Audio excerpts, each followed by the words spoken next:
ఒరే టిఆర్ఎస్ లేదా బిఆర్ఎస్ నా ఒరే పేటిఎం బ్యాచ్ అని చెప్పేసి జీవి హర్ష్ కుమార్ మాజీ ఎంపీ ఏదో స్టేట్మెంట్ ఇచ్చిండు. కింద కామెంట్లు పెట్టిండు.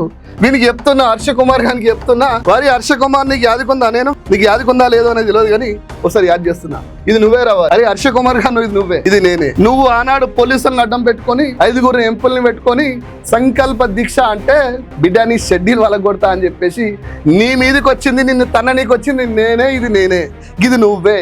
ఒకసారి బాగా చూసుకో. ఇంకా నీకు సిగ్గొస్తలేదు, శరమొస్తలేదు, అయినా కూడా ఇట్లాంటి స్టేట్మెంట్ ఇస్తుంది. హైదరాబాద్ నుంచి తన్ని తరిమేస్తే గుడ్డగడ తీసి కొడితే పారిపోయిన దొంగవు, తాగిన మత్తులా ఏం మాట్లాడుతున్నావు, ఏం కామెంట్లు పెడుతున్నావు అర్థమే. మిత్రులారా, ఉద్యమం చేసిన పార్టీని పట్టుకొని ఆ పార్టీ కార్యకర్తలను పట్టుకొని పేటిఎం బ్యాచ్ అంటుంది. వాస్తవంగా పేటిఎం బ్యాచ్ ఎవడు? వీడే. ఒక్కొక్కరు 10 రూపాయల చొప్పున హర్ష కుమార్ గారు 10 రూపాయల చొప్పున కడితే బాగుంటుందని చెప్పేసి పైసలు అడుక్కున్న వ్యక్తి ఈ పాపిస్టోడు హర్ష కుమార్ గాడే.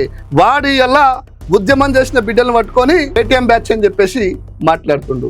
అరే హర్ష కుమార్ నీకు ఇంకా 2-3 విషయాలు చెప్తా. వీడు తాగుబోతని చెప్పేసి 1వ తారీఖు ఏప్రిల్ 2025 పోస్ట్ పెట్టగానే వాని పోస్ట్ను డెలీట్ చేసుకున్నాను. నెత్తి మీద సీసా పట్టుకొని డ్యాన్స్ చేసిన తాగుబోతు వీడియోని నేను షేర్ చేయగానే పోస్ట్ పెట్టగానే వీడియో డెలీట్ చేసుకున్న ఈ ఫాల్తుగాడు వీడు కూడా నీతులు చెప్తుండు తెలంగాణ సమాజంలో.